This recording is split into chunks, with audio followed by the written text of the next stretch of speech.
السلام علیکم ورحمۃ اللہ وبرکاتہ۔ کیسے ہیں سب دوست؟ امید ہے کہ بخیر و عافیت سے ہوں گے۔ جی تو بڑھتے ہیں ہم اپنے ٹاپک کی طرف۔ جیسا کہ ہم نے پچھلی ویڈیو میں بیان کیا تھا کہ سیدنا ابوبکر صدیق رضی اللہ عنہ نے کیسے دعوت دی اسلام کی، تو آج ہم بیان کریں گے کہ دعوتی میدان میں آزمائشیں اور ابتلاء کیسی تھیں۔ حضرات، افراد اور جماعتیں اقوام و ملل اور ممالک کی تاریخ میں ابتلاء و آزمائش کی سنت جاری رہی ہے۔ صحابہ کرام رضوان اللہ علیہم اجمعین کے اندر بھی یہ سنت الہی قائم رہی اور اس قدر ابتلاء و محن سے دوچار ہوئے کہ وہ ہیکل پہاڑ بھی جواب دے جائیں، لیکن ان نفوس قدسیہ نے اپنی جان و مال اللہ کی راہ میں قربان کر دیے۔ جہد و مشقت انتہا کو پہنچ گئی۔ اس ابتلاء محن سے اونچے گھرانے کے مسلمان بھی نہ بچ سکے۔ ابوبکر رضی اللہ عنہ جیسی عظیم شخصیت کو بھی اذیت پہنچائی گئی۔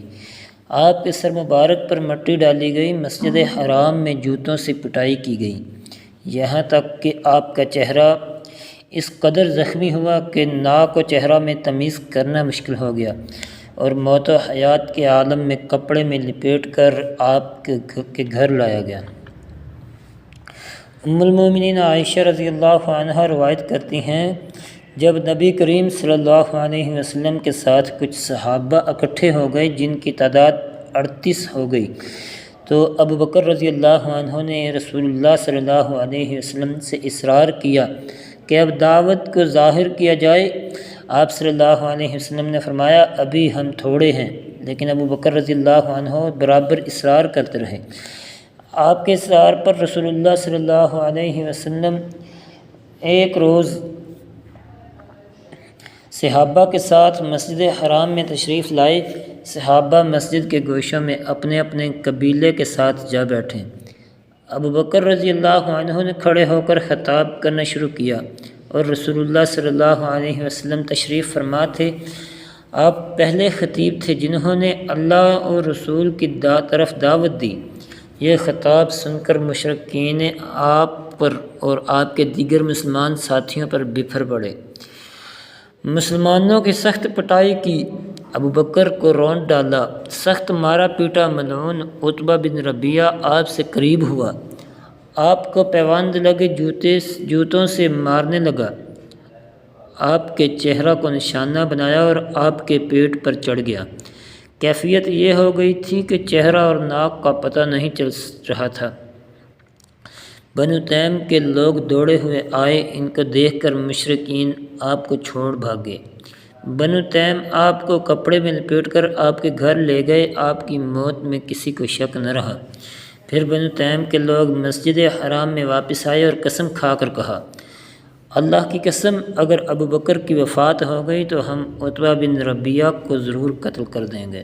اس کے بعد ابوبکر رضی اللہ عنہ کے پاس واپس پہنچے۔ آپ کے والد ابو قحافہ اور بنو تیم کے لوگوں نے آپ سے بات کرنے کی کوشش کی۔ آپ نے دن کے آخری پہر بات چیت شروع کی تو آپ کا پہلا سوال یہ تھا کہ رسول اللہ صلی اللہ علیہ وسلم کا کیا حال ہے؟ اس پر انہوں نے آپ کو ملامت کی اور آپ کی والدہ سے کہا، ان کو کچھ کھلاؤ پلاؤ۔ جب والدہ آپ کے ساتھ تنہائی میں ہوئیں تو کچھ کھانے پینے پر اصرار کیا، لیکن آپ یہی کہتے رہے کہ رسول اللہ صلی اللہ علیہ وسلم کا کیا حال ہے؟ والدہ نے کہا، اللہ کی قسم، تمہارے ساتھی کی مجھے کوئی خبر نہیں۔ تو آپ نے کہا، ام جمیل بنت خطاب کے پاس جاؤ اور ان سے آپ کے بارے میں پوچھو۔ آپ کی والدہ ام جمیل کے پاس پہنچی اور ان سے کہا کہ ابوبکر محمد بن عبداللہ کے متعلق دریافت کر رہا ہے کہ ان کا کیا حال ہے۔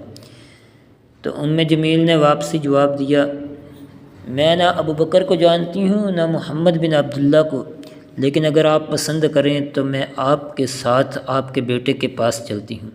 والدہ نے کہا، ہاں چلیے۔ وہ ان کے ساتھ گئی۔ آپ کے پاس پہنچ کر جب آپ کی ناگفتہ حالت دیکھی تو پریشان ہو گئی اور چیخ پڑی اور کہا کہ جن لوگوں نے آپ کے ساتھ یہ برتاؤ کیا ہے وہ انتہائی برے لوگ اور کافر ہیں۔ مجھے اللہ سے امید ہے کہ وہ آپ کا انتقام ان سے ضرور لے گا۔ تو آپ نے رسول اللہ صلی اللہ علیہ وسلم کے بارے کا حال پوچھا تو ام جمیل نے اشارہ کیا یہ آپ کی والدہ سن رہی ہیں۔ کہا کوئی پرواہ نہیں۔ آپ تو پھر ام جمیل رضی اللہ عنہا نے بتایا آپ صحیح سالم ہیں؟ پوچھا کہاں ہیں؟ بتایا گیا دار ارقم میں۔ آپ نے کہا میں اللہ کی قسم اس وقت تک نہ کھاؤں گا نہ پیوں گا جب تک رسول اللہ صلی اللہ علیہ وسلم کی خدمت میں حاضری نہ دے دوں۔ جب لوگوں کا چلنا پھرنا کم ہوا، ماحول پرسکون ہوا تو ام جمیل اور آپ کی والدہ آپ کو سہارا دے کر رسول اللہ صلی اللہ علیہ وسلم کی خدمت میں لے گئیں۔ آپ کو دیکھ کر رسول اللہ صلی اللہ علیہ وسلم آپ سے چمٹ گئے اور آپ کو بوسہ دیا اور دیگر مسلمانوں نے بھی آپ سے چمٹ کے محبت کا اظہار کیا۔ آپ کی کیفیت دیکھ کر رسول اللہ صلی اللہ علیہ وسلم پر بڑی رقت طاری ہوئی۔ آپ نے کہا کوئی پریشانی نہیں، صرف اس فاسق نے میرے چہرے کی جو حالت بنائی ہے وہی قابل افسوس ہے۔ یہ میری والدہ ہے، اپنے بیٹے کو بہت چاہتی ہیں۔ آپ کی ذات بابرکت ہے، آپ ان کو اللہ کی طرف دعوت دیجیے اور اللہ سے دعا کیجیے، امید ہے اللہ انہیں آپ کے ذریعے جہنم سے بچا لے۔ رسول اللہ صلی اللہ علیہ وسلم نے ان کے لیے اللہ سے دعا کی اور ان کو اسلام کی دعوت دی۔ وہ فوراً مسلمان ہو گئی۔ یہ عظیم واقعہ ان حضرات کے لیے اپنے اندر بہت سے دروس و عبر رکھتا ہے جو صحابہ کرام رضوان اللہ علیہم کی اقتداء کرنا چاہتے ہیں۔ تو ہم یہاں کچھ اس واقعہ سے دروس و عبر جو عبرتیں حاصل ہوتی ہیں یا جو دروس حاصل ہوتے ہیں وہ کچھ بیان کریں گے۔ ابو بکر رضی اللہ عنہ اسلام کے اعلان اور کفار کے سامنے اس کے اظہار کے بڑے شوقین تھے۔ اس سے آپ کی ایمانی قوت اور شجاعت کا پتہ چلتا ہے۔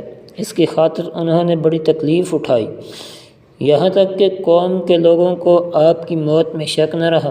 آپ کے دل میں اللہ اور رسول صلی اللہ علیہ وسلم کی محبت اپنے نفس سے کہیں زیادہ پیوست تھی۔ اسلام کے بعد آپ کے پیش نظر صرف توحید کا پرچم بلند کرنا اور مکہ کے اندر لا الہ الا اللہ محمد رسول اللہ کی صدا کو عام کرنا تھا، اگرچہ اپنی جان ہی کیوں نہ دینی پڑے، اور عملاً ایسا ہوا بھی کہ اسلام و عقیدہ توحید کی خاطر قریب تھا کہ اپنی زندگی سے ہاتھ دھو بیٹھتے۔ لوگوں تک اسلامی دعوت کو پہنچانے کے لیے جس سے دلوں کو خوشی و سکون ملتا ہے، جاہلی طوفان کے درمیان اسلام کے اظہار و اعلان پر ابو بکر رضی اللہ عنہ کا اصرار و باوجود یہ کہ آپ کو یہ پتہ تھا کہ اس راستے میں کس قدر مصائب و آلام ان کو اور ان کے ساتھیوں کو اٹھانے پڑیں گے، اس بات کا واضح ثبوت ہے کہ آپ ذاتی منفعت کی فکر کے دائرہ سے نکل چکے ہیں۔ اللہ رسول صلی اللہ علیہ وسلم کی محبت ابو بکر رضی اللہ عنہ کے دل میں اس طرح پیوست ہو گئی تھی کہ اپنی نفس کی محبت پر غالب تھی۔ اس کی واضح دلیل یہ ہے کہ باوجود یہ کہ لوگ آپ کی زندگی سے نا امید ہو چکے تھے، پھر بھی آپ کا پہلا سوال تھا رسول اللہ صلی اللہ علیہ وسلم کس حال میں ہیں، اور آپ نے قسم کھا لی کہ اس وقت تک کچھ کھاؤں پیوں گا نہیں جب تک رسول اللہ صلی اللہ علیہ وسلم سے ملاقات نہیں کر لیتا۔ اسی طرح ہر مسلمان کے اندر اللہ اور رسول صلی اللہ علیہ وسلم کی محبت تمام محبتوں پر غالب ہونی چاہیے، خواہ اس کی خاطر جان و مال قربان کرنا پڑے۔ افراد کے ساتھ تعامل اور واقعات و حادثات کے سلسلہ میں قبائلی عصبیت کا اہم کردار تھا، اگرچہ عقیدہ میں اختلاف کیوں نہ ہو۔ یہاں ہم نے دیکھا کہ ابو بکر رضی اللہ عنہ کے قبیلہ نے عقیدہ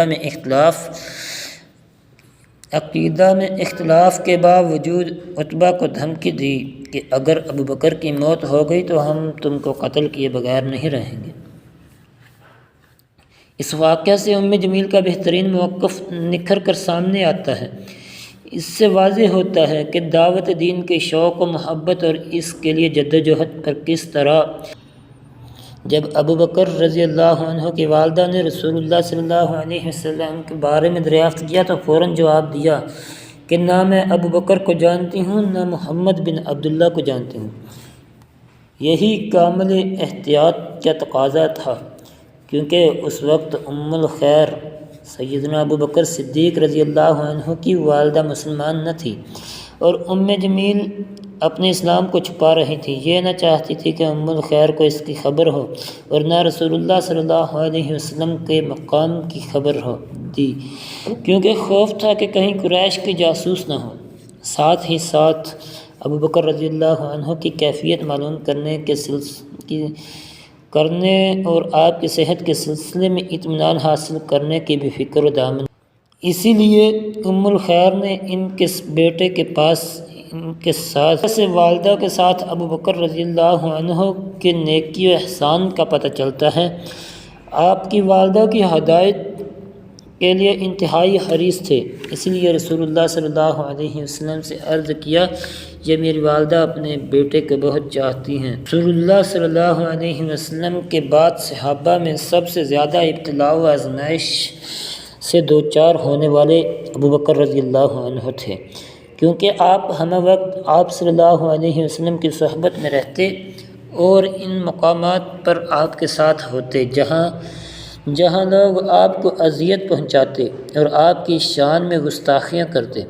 اس وقت ابو بکر رضی اللہ عنہ آپ کی طرف سے دفاع کرتے اور فدائیت کا ثبوت دیتے۔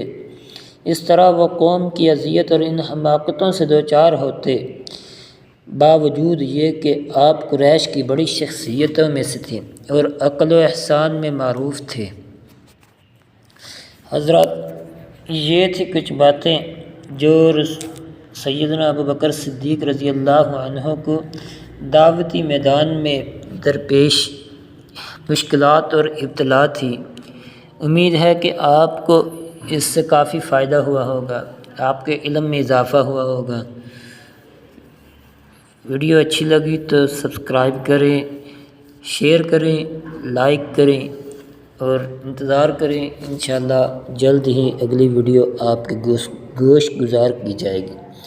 وآخر دعوانا الحمدللہ رب العالمین۔